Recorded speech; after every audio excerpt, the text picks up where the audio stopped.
The Strangest Secret and Your 30-Day Experiment by Earl Nightingale. I would like to tell you about the strangest secret in the world. Not long ago, Albert Schweitzer, the great doctor and Nobel Prize winner, was being interviewed in London, and a reporter asked him, "Doctor, what's wrong with men today?" The great doctor was silent for a moment, and then he said, "Men simply don't think." And it's about this that I want to talk with you. We live today in a golden age. This is an era that man has looked forward to, dreamed of, and worked hard for thousands of years. But since it's here, we pretty well take it for granted. We in America are particularly fortunate to live in the richest land that ever existed on the face of the earth, a land of abundant opportunity for everyone. But do you know what happens?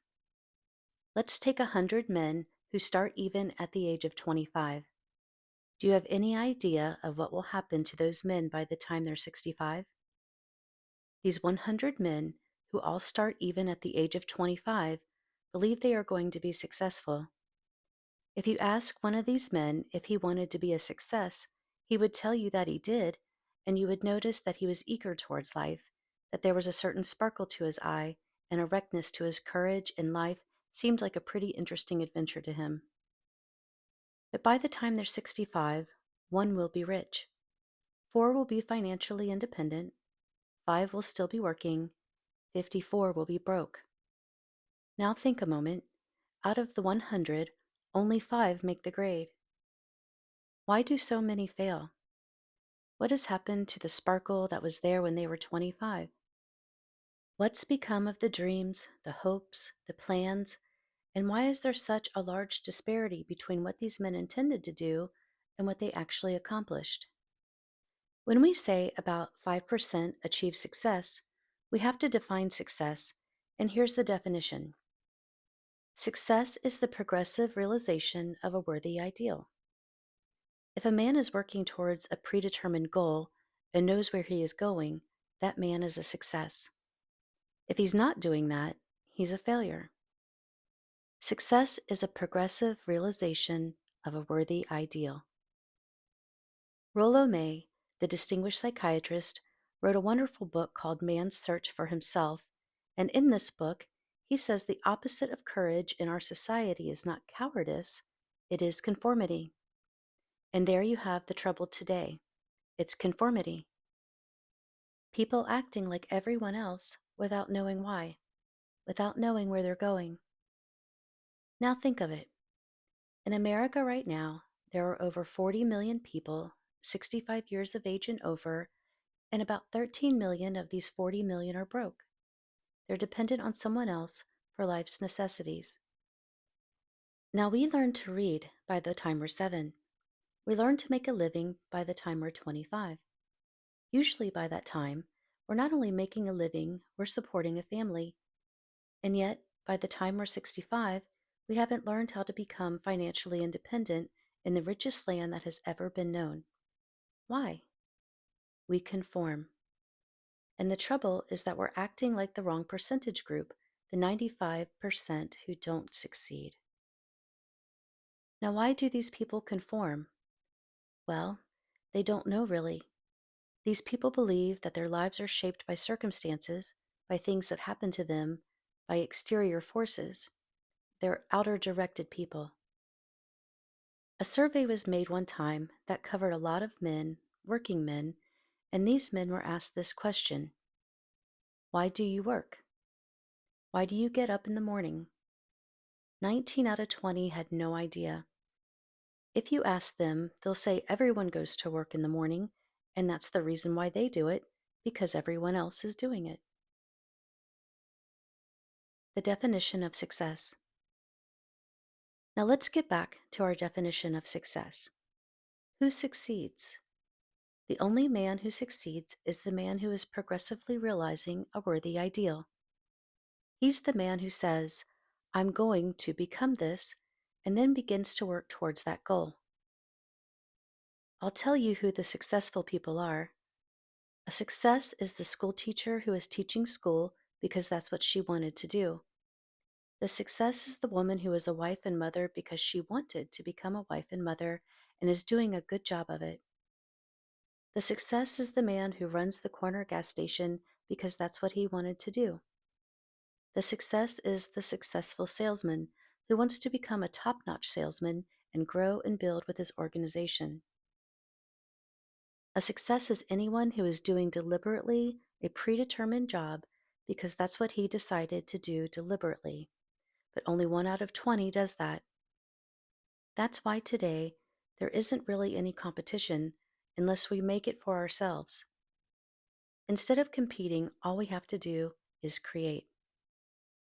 Now, for 20 years, I looked for the key which would determine what would happen to a human being. Was there a key I wanted to know which would make a future promise that we could foretell to a large extent? Was there a key to a person becoming successful if he only knew about it and knew how to use it? Well, there is such a key, and I've found it. Have you ever wondered why so many men work so hard and earnestly without ever achieving anything in particular, and others don't seem to work hard and yet seem to get everything? They have a magic touch. You've heard them say that about someone. Everything he touches turns to gold. And have you ever noticed that a man who becomes successful tends to continue to be successful? And on the other hand, have you noticed how a man who is a failure tends to continue to fail? It's because of goals. Some of us have them, some of us don't. People with goals succeed because they know where they're going. Now think of a ship leaving a harbor and think of it with a complete voyage mapped out and planned. The captain and crew know exactly where it's going and how long it will take. It has a definite goal. 9,999 times out of 10,000, it will get to where it started out to get. Now let's take another ship, just like the first, only let's not put a crew on it or a captain of the helm. Let's give it no aiming point, no goal, no destiny. We just start the engine and let it go. I think you'll agree with me that if it gets out of the harbor at all, it will either sink or wind up on some deserted beach, a derelict. It can't go anyplace because it has no destination, no guidance. It's the same with a human being. Take the salesman, for example. There is no other person in the world today with a future of a good salesman. Selling is the world's highest paid profession if we're good at it and if we know where we're going. Every company needs top-notch salesmen, and they reward those men. The sky is the limit for them, but how many can you find? Someone once said the human race is fixed, not to prevent the strong from winning, but to prevent the weak from losing. The American economy today can be likened to a convoy in time of war. The entire economy is slowed down to protect its weakest link, just as the convoy had to go at the speed that would permit its slowest vessel to remain in formation. That's why it's so easy to make a living today. It takes no particular brains or talent to make a living and support a family today, so we have a plateau of so-called security if that's what a person is looking for. But we do have to decide how high this plateau we want to aim for. Now let's get back to the strangest secret in the world, the story that I wanted to tell you today. Why do men with goals succeed in life and men without them fail? Well, let me tell you something, which if you really understand it, will alter your life immediately. If you understand completely what I'm going to tell you, from this moment on, your life will never be the same again. You will suddenly find that good luck just seems to be attracted to you.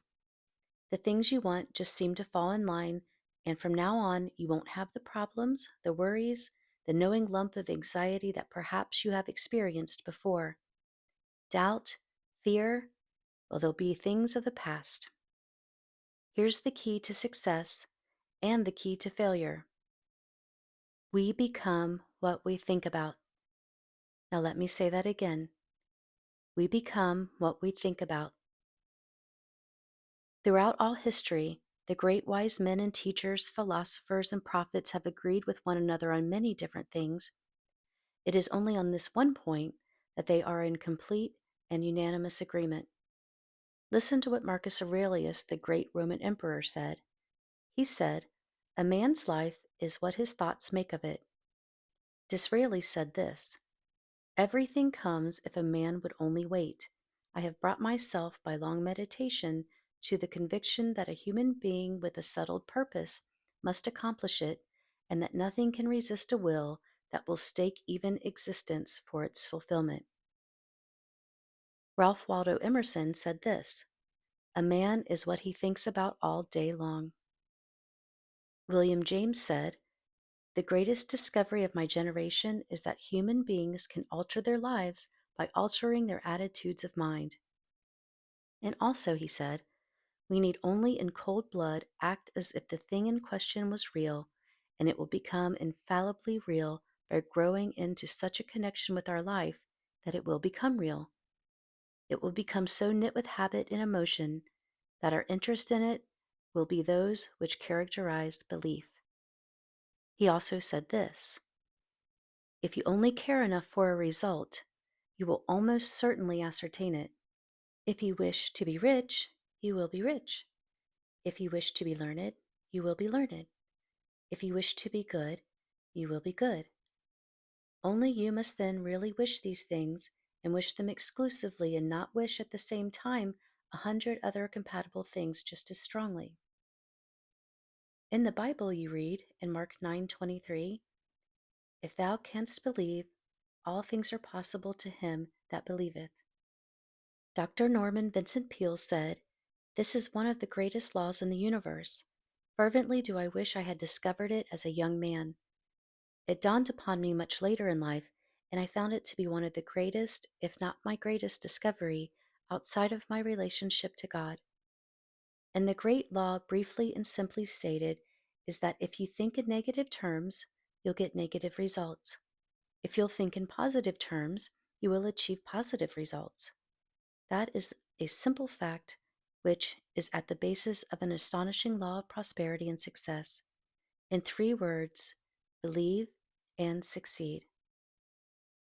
William Shakespeare put it this way: our doubts are traitors and make us lose the good we oft might win by fearing to attempt. George Bernard Shaw said, people are always blaming their circumstances for what they are. I don't believe in circumstances. The people who get on in this world are the people who get up and look for the circumstances they want, and if they can't find them, make them. Well, it's pretty apparent, isn't it? And every person who discovered this for a while believed that he was the first one to work it out. We become what we think about. Now it stands to reason that a person who is thinking about a concrete and worthwhile goal is going to reach it because that's what he is thinking about, and we become what we think about. Conversely, the man who has no goal, who doesn't know where he is going, and whose thoughts must therefore be thoughts of confusion and anxiety and fear and worry, becomes what he thinks about.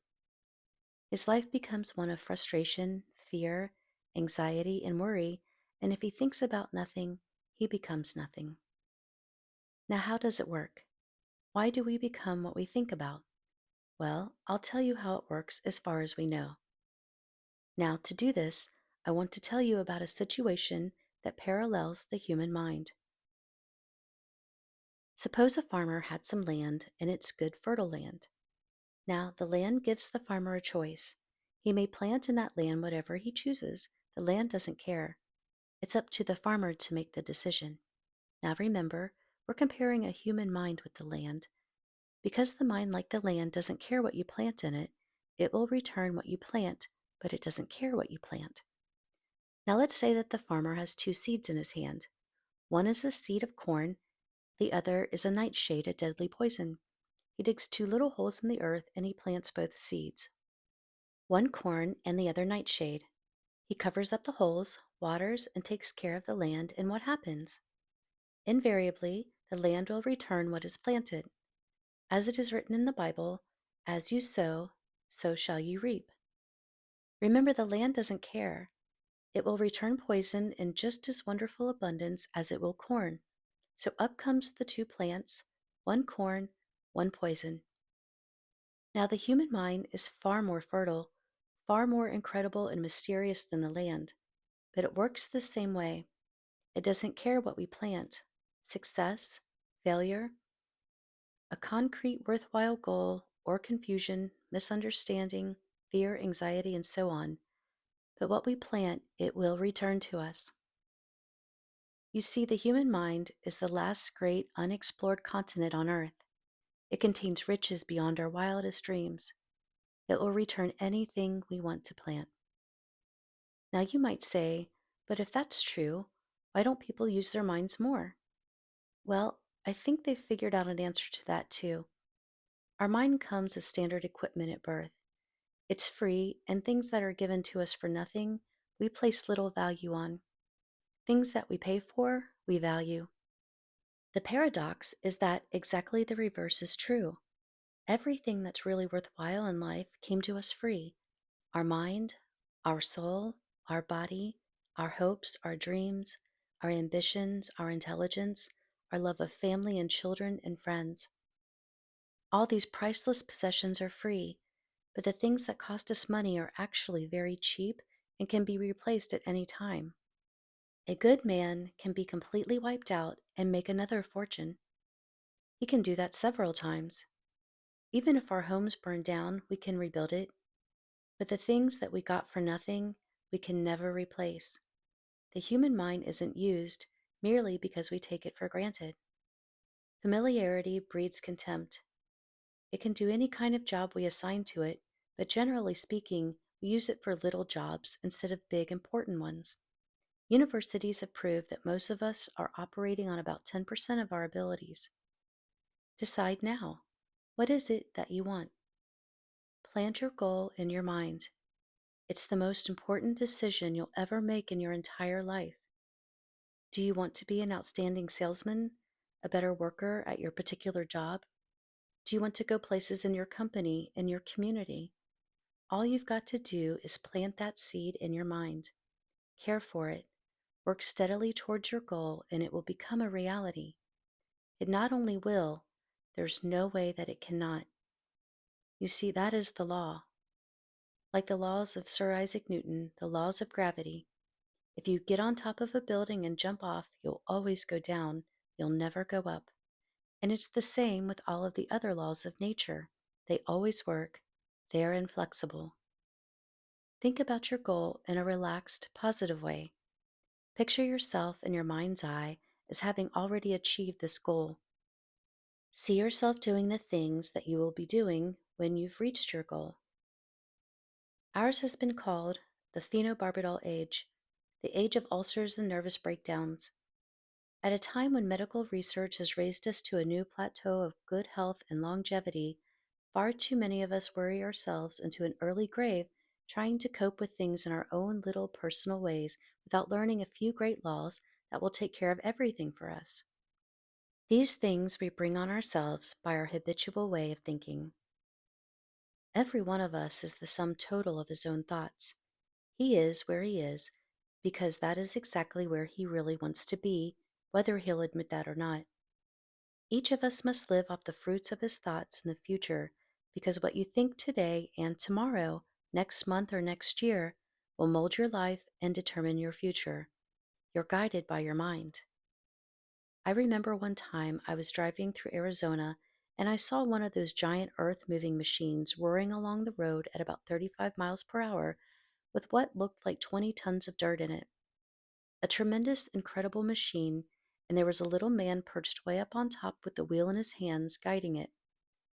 And as I drove along, I was struck by the similarity of that machine to the human mind. Just suppose you're sitting at the controls of such a vast source of energy. Are you going to sit back and fold your arms and let it run itself into a ditch, or are you going to keep both hands firmly on the wheel and control and direct this power to a specific, worthwhile purpose? It's up to you. You're in the driver's seat. You see, the very law that gives us success is a two-edged sword. We must control our thinking. The same rule that can lead a man to a life of success, wealth, happiness, and all the things that he has ever dreamed of for himself and for his family, that very same law can lead him into the gutter. It's all in how he uses it, for good or for bad. This is the strangest secret in the world. Now, why do I say it's strange, and why do I call it a secret? Actually, it isn't a secret at all. It was promulgated by some of the earliest wise men, and it appears again and again throughout the Bible. But very few people who have learned it understand it. That's why it's strange, and why, for some equally strange reason, it virtually remains a secret. I believe that you could go out and walk down the main street of your town and ask one man after another what the secret of success is, and you probably wouldn't run into one man in a month who could tell you. Now, this information is enormously valuable to us if we really understand it and apply it. It's valuable to us not only for our own lives, but the lives of those around us, our family, employees, associates, and friends. Life should be an exciting adventure. It should never be a bore. A man should live fully, be alive. He should be glad to get out of bed in the morning. He should be doing a job that he likes to do because he does it well.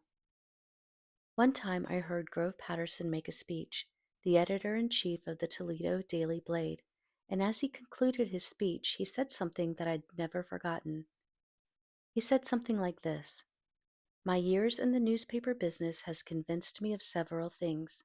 Among them, that people are basically good, and that we came from someplace and we're going someplace. So we should make our time here an exciting adventure." The architect of the universe didn't build a stairway leading nowhere. And the greatest teacher of all, the carpenter from the plains of Galilee, gave us the secret time and time again. As you believe, so shall it be done unto you. Your 30-day experiment. I've explained the strangest secret in the world and how it works. Now I want to explain how you can prove to yourself the enormous returns possible in your own life by putting this secret to a practical test. I want you to make a test that will last 30 days. Now, it isn't going to be easy. If you'll give it a good try, it will completely change your life for the better. Back in the 17th century, Sir Isaac Newton, the English mathematician and natural philosopher, gave us some natural laws of physics which apply as much to human beings as they do to the movement of bodies in the universe. Now, one of these laws is that for every action, there is an equal and opposite reaction. Simply stated as it applies to you and me, it means we can achieve nothing without paying the price. The results of your 30-day experiment will be in direct proportion to the effort you put forth. To be a doctor, you must pay the price of long years of difficult study. To be successful in selling, and remember that each of us succeeds to the extent of his ability to sell, selling our families on our ideas, selling education in schools, selling our children on the advantages of living the good and honest life, selling our associates and employees on the importance of being exceptional people, to, of course, to the profession of selling itself. But to be successful in selling our way to the good life, we must be willing to pay the price. Now, what is the price? Well, it's many things. First is understanding emotionally as well as intelligently that we literally become what we think about, that we must control our thoughts if we are to control our lives. It's understanding fully that as you sow, so shall you reap. Secondly, it's cutting away all the fetters from the mind and permitting it to soar as it was divinely designed to do. It's the realization that your limitations are self-imposed and that the opportunities for you today are enormous beyond belief. It's rising above narrow-minded pettiness and prejudice. Thirdly, to use all your courage to force yourself to think positively on your own problem. To set a definite and clearly defined goal for yourself. To let your marvelous mind think about your goals from all possible angles. To let your imagination speculate freely upon many different possible solutions. To refuse to believe that there are any circumstances sufficiently strong to defeat you in the accomplishment of your purpose. To act promptly and decisively when your course is clear, and to keep constantly aware of the fact that you are, at this moment, standing in the middle of your own acre of diamonds, as Russell Cromwell used to point out.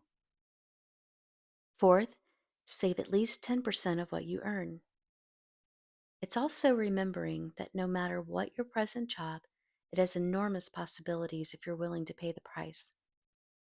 Now let's just go over the important points in the price each of us must pay to achieve the wonderful that can be ours. It is, of course, worth any price.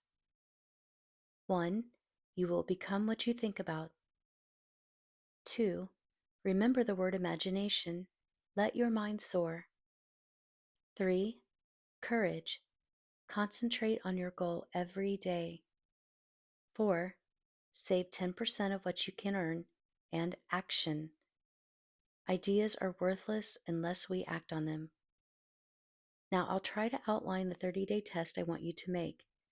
Keep in mind that you have nothing to lose by making this test and everything that you could possibly want to gain. There are two things that may be said of everyone. Each of us wants something, and each of us is afraid of something. I want you to write on a card what it is you want more than anything else. It may be more money. Perhaps if you would like to double your income or make a specific amount of money. It may be a beautiful home. It may be success at your job. It may be a particular position in life.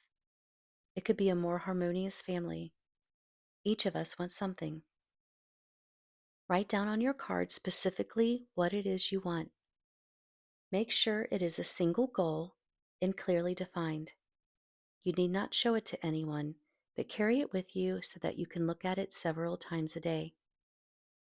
Think about it in a cheerful, relaxed, positive way each morning when you get up, and immediately you have something to work for, something to get out of bed for, something to live for. Look at it every chance you get during the day and just before going to bed at night. As you look at it, remember you must become what you think about, and since you're thinking about your goal, you realize that soon it will be yours. In fact, it's yours really the moment you write it down and begin to think about it. Look at the abundance all around you as you go about your daily business. You have as much right to this abundance as any other living creature. It's yours for the asking. Now we come to the difficult part. Difficult because it means the formation of what is probably a brand new habit, and new habits are not easily formed. Once formed, however, it will follow you for the rest of your life. Stop thinking about what it is you fear. Each time a fearful or negative thought comes to your consciousness, replace it with a mental picture of your positive and worthwhile goal. There will come times when you will feel like giving up. It's easier for a human being to think negatively than positively. That's why only 5% are successful. You must begin now to place yourself in that group. For 30 days, you must take control of your mind. It will think only about what you permit it to think. Each day for this 30-day test, do more than you have to do. In addition to maintaining a cheerful, positive outlook, give of yourself more than you've ever done before. Do this knowing that your returns in life must be in direct proportion to what you give. The moment you decide on a goal to work towards, you are immediately a successful person. You are then in that rare and successful category of people who know where they're going. Out of every 100 people, you belong to the top 5. Don't concern yourself too much with how you're going to achieve your goal. Leave that completely to a power greater than yourself. All you have to do is know where you're going. The answers will come to you of their own accord. Remember these words from the Sermon on the Mount and remember them well. Keep them constantly before you this month of your test. Ask and it shall be given you. Seek and ye shall find. Knock and it shall be opened unto you. For everyone that asketh receiveth, and he that seeketh findeth, and to him that knocketh it shall be opened. It's as marvelous and simple as that. In fact, it's so simple that in our similarly complicated world, it's difficult for an adult to understand that all he needs is a purpose and faith. For 30 days, do your best. If you're a salesman, go at it as you've never done before, not in a hectic fashion, but with a calm, cheerful assurance that time well spent will give you the abundance in return that you deserve and want. If you're a homemaker, devote your 30-day test to a complete giving of yourself without thinking about receiving anything in return, and you'll be amazed at the difference it makes in your life. No matter what your job, do it as you've never done it before for 30 days, and if you've kept your goal before you every day, you will wonder and marvel at this new life you've found. Dorothea Brand, outstanding editor and writer, discovered it for herself and tells about it in her fine book, Wake Up and Live. Her entire philosophy is reduced to the words, act as though it were impossible to fail. She made her own test with sincerity and faith, and her entire life was changed to one of overwhelming success. Now you make your test for 30 full days. Don't start your test until you've made up your mind to stick with it. You see, by being persistent, you're demonstrating faith. Persistence is simply another word for faith. If you didn't have faith, you would never persist. If you should fail during your first 30 days, by that I mean suddenly finding yourself overwhelmed by negative thoughts, you've got to start over again from that point and go 30 more days. Gradually, your new habit will form, and you'll find yourself one of that wonderful minority to whom virtually nothing is impossible. Don't forget the card. It is vitally important as you begin this new way of living. On one side of the card, write your goal, whatever it might be. On the other side, write the words we've quoted from the Sermon on the Mount. Ask, and it shall be giveth. Seek, and ye shall find. Knock, and it shall be opened unto you. In your spare time during your test period, read books that will help you. Inspirational books like the Bible, Dorothea Brand's Wake Up and Live, The Magic of Believing by Claude Bristol, Think and Grow Rich by Napoleon Hill, and other books that instruct and inspire. Nothing great was ever accomplished without inspiration. See that during these crucial first 30 days, your own inspiration is kept at a peak. Above all, don't worry. Worry brings fear, and fear is crippling. The only thing that can cause you to worry during your first test is trying to do it all yourself. Know that all you have to do is hold your goal before you. Everything else will take care of itself. Remember also to keep calm and cheerful. Calm and cheerful. Don't let petty things annoy you and get you off course. Now, since making this test is difficult, some may say, why should I bother? Well, look at the alternative. No one wants to be a failure. No one really wants to be a mediocre individual. No one wants a life constantly filled with worry, fear, and frustration. Therefore, remember that you must reap that which you sow. If you sow negative thoughts, your life will be filled with negative things. If you sow positive thoughts, your life will be cheerful, successful, and positive. Now, gradually, you have a tendency to forget what you've read in this book. Read it often. Keep reminding yourself of what you must do to form this new habit. Gather your whole family about and talk about what has been written here at regular intervals. You know, most men will tell you that they want to make money without understanding the law. The only people who make money work in the mint. The rest of us must earn money. This is what causes those who keep looking for something for nothing or a free ride to fail in life. The only way to earn money is by providing people with services or products which are needed and useful. We exchange our product or services for the other man's money. Therefore, the law is that our financial return will be in direct proposition to our service. Success is not the result of making money. Making money is the result of success, and success is in direct proposition to our service. Most people have this law backwards. They believe that you're successful if you earn a lot of money. The truth is that you can only earn money after you're successful. It's like the story of the man who sat in front of a stove and said to it, "Give me heat, and then I'll add the wood." How many men and women do you know or do you suppose are out there today who take the same attitude towards life. There are millions. We've got to put the fuel in before we can expect heat. Likewise, we've got to be of service first before we can expect money. Don't concern yourself with the money. Be of service. Build, work, dream, create. Do this, and you'll find that there is no limit to the prosperity and abundance that will come to you. Prosperity is founded upon a law of mutual exchange. Any person who contributes to prosperity must prosper, in turn himself. Sometimes the return will not come from those you serve, but it must come to you from some place, for that is the law. For every action, there is an equal and opposite reaction. As you go daily through your 30-day test period, remember that your success will always be measured by the quality and quantity of service you render, and money is a yardstick for measuring this service. No man can get rich himself unless he enriches others. There are no exceptions to a law. You can drive down any street in America and from your car estimate the service that is being rendered by the people living on that street. Have you ever thought of this yardstick before? It's interesting. Some, like ministers and priests and other devoted people, measure their returns in the realm of the spiritual, but again, their returns are equal to their service. Once this law is fully understood, any thinking person can tell his own fortune. If he wants more, he must be of more service to those from whom he receives his return. If he wants less, he has only to reduce his service. There is a price you must pay for what you want.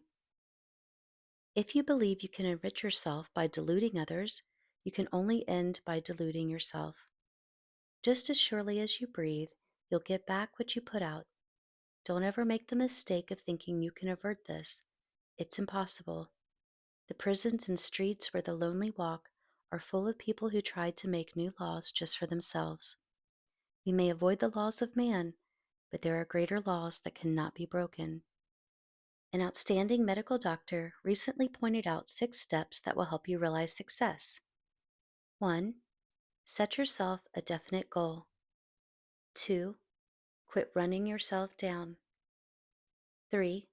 Stop thinking of all the reasons why you can't be successful and instead think of all the reasons why you can. 4. Trace your attitudes back to your childhood and try to discover where you first got the idea you couldn't be a success, if that's a way you've been thinking. 5. Change the image you have of yourself by writing out a description of the person you would like to be. 6. Act the part of the successful person you have decided to become. The doctor who wrote those words is a noted West Coast psychiatrist, David Harold Fink, MD. Do what all the experts since the dawn of recorded history have told you you must do. Pay the price by becoming the person you want to become. It's not nearly as difficult as living unsuccessfully. Make your 30-day test, then repeat it again. Each time it will become more a part of you until you wonder how you could have ever lived any other way. Live this new way, and the floodgates of abundance will open and pour over you more riches than you have ever dreamed existed. Money, yes, lots of it. But what's more important, you'll have peace. You'll be in that wonderful minority who lead calm, cheerful, successful lives. Start today. You have nothing to lose, but you have a life to win. This concludes The Strangest Secret and Your 30-Day Experiment by Earl Nightingale. If you received value from this video, please hit the like button and subscribe to this channel for more audiobook videos. From the bottom of my heart, thank you for your support. I'm sending you oceans of love and peace, and I'm wishing you success in all your life missions and purposes. See you soon.